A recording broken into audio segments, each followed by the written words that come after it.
Este año es posible, es muy probable que los gobiernos estatales y sus entes públicos intenten refinanciar sus deudas, buscando disminuir su costo. Esto lo concluye HR Ratings en un análisis del cual vamos a platicar a continuación con Ricardo Gallegos, el director ejecutivo senior de Finanzas Públicas y Deuda Soberana, precisamente en HR Ratings. Ricardo, ¿cómo estás? Buenas tardes. ¿Qué tal? Muy buenas tardes, Darío, Rogelio. Muchas gracias por el espacio. ¿Hay condiciones para que los estados en este entorno de astringencia económica, con todos estos golpes y choques externos, tengan pues el suficiente margen de maniobra para hacer reestructuras financieras? Eh, sí, Rogelio, yo creo que, Darío, perdón, hay un momento muy importante en 2022 que no solamente será lo que van a tener que hacer los estados. Y platicábamos mucho en este estudio acerca de este tema porque no solamente es el espacio para refinanciar sus deudas, sino es una acción casi obligada por el mercado subnacional. Y te comento por qué vemos esto importante. Muchos estados contrajeron deuda en condiciones en las cuales la sobretasa era buena, sin embargo, muy probablemente al día de hoy todavía veamos espacios. Pero no solamente este dato es importante. Un dato también muy importante es que muchas administraciones están empezando sus periodos de gobierno. 15 administraciones el año pasado, 6 estados tendrán elecciones este año, lo cual hace que el mercado subnacional seguramente va a estar buscando refinanciar las estructuras que tienen, que heredaron, que pueden mejorar la tasa, pero también la parte operativa de sus fideicomisos y de cómo funciona dentro del flujo de efectivo en sus respectivos estados. Entonces, creemos que sí hay un espacio interesante, no solamente para reestructurar sus deudas, sino inclusive para la toma de financiamiento adicional.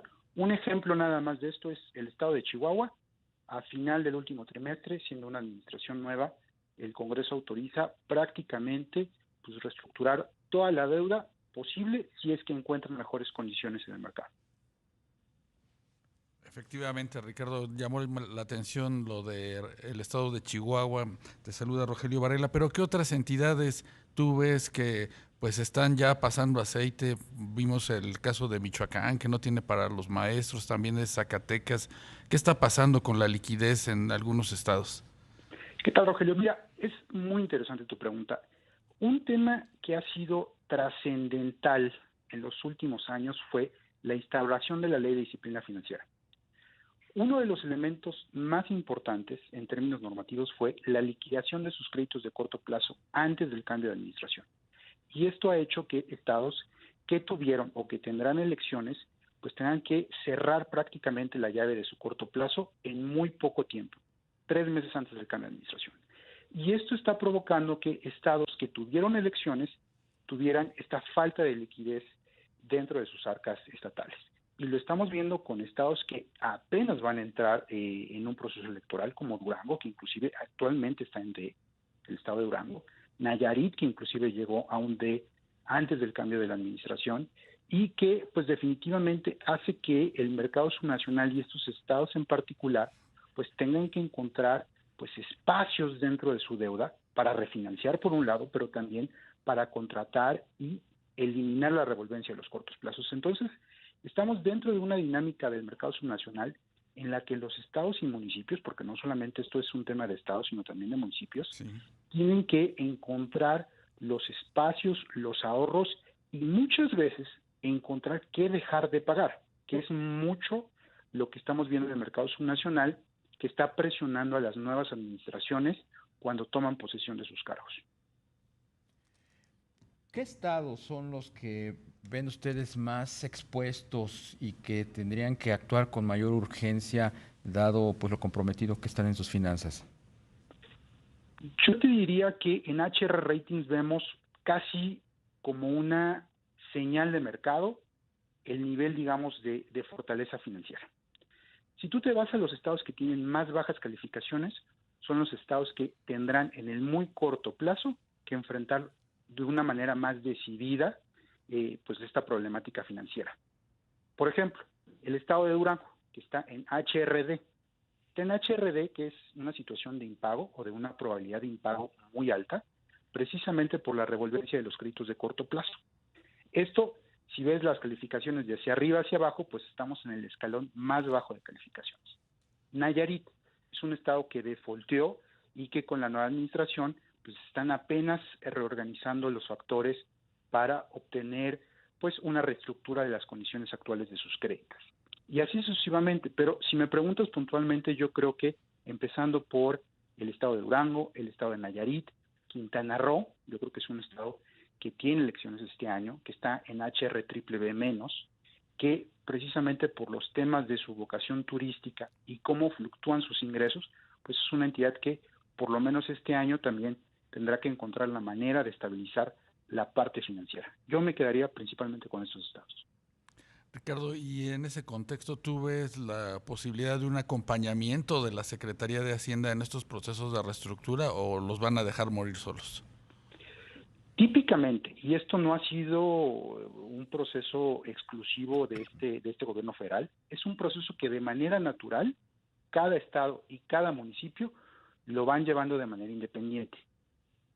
Sí existe posibilidades de acompañamiento en términos de pues la parte quizás operativa de los registros de deuda, de quizás que Banobras tenga un papel más preponderante, pero típica e históricamente son procesos que de manera natural los llevan de manera independiente cada uno de los estados. ¿Por dónde ves tú, Ricardo, que más allá de estirar la mano y pedirle a la Federación recursos, por dónde pueden encontrar canales de financiamiento, canales de capitalización, esquemas en los que se puedan o mediante los cuales se puedan llegar recursos los estados, más allá pues de impuestos, que pues aquí se tendría que hacer una distinción por vocación que tenga cada estado para algún tipo de derecho a cobrar, ¿no? Claro, mira, yo creo que prácticamente en el mercado hay una receta bastante o relativamente bastante clara.